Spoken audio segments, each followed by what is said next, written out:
Liana, it was interesting when we were speaking just last about chip deals. You were saying how much actually we've seen a slowdown from perhaps Chinese companies looking at the US and vice versa.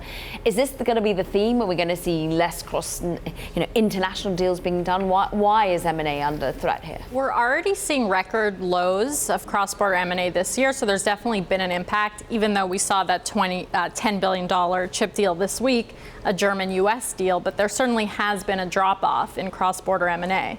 So deal makers are concerned, but it has to do more with uncertainty. For large deals, you need to have boards and CEOs that are super confident, and when the markets are being roiled by trade tensions, you're not getting that. A lot of people say you want to look at the sweet spot in M&A, which is the $1 billion to $5 billion range. Why is that part of the M&A world or the market to look at so critical, so important? So it has to do with the number of deals. There are more deals in that range because there's only a couple huge mega deals a year, but the volumes are driven by those mega deals.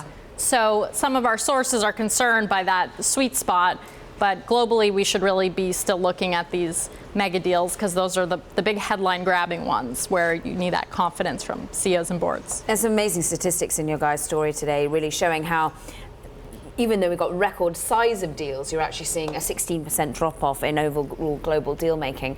I want to also talk about potentially what might be hit from a trade war. We have a lot of Chinese companies eyeing the US public markets for years now. In fact, one just traded newly today, a recent IPO. GSX. Hasn't done so well. So my colleague interviewed the CEO of GSX, and he said that he's heard that some Chinese companies are putting pause on their US IPO plans. And at our Bloomberg Invest Summit earlier this week, we saw CEOs saying they don't think companies are going to choose to list here from China. But we haven't seen that impact just yet, but it's something to be concerned about. All right, and speaking of China, the trade wars is also hurting one company in particular, At Home, and the plunge in the stock has now made it potentially an acquisition target for some companies. So trade wars and the tariffs do concern supply chains of companies like At Home. They're in the furniture business.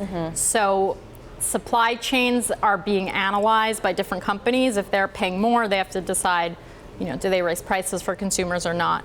There's been speculation At Home is an M&A target. But with their stock off so much today, they probably wouldn't be wise to sell right now. So that's where the impact is hitting that one.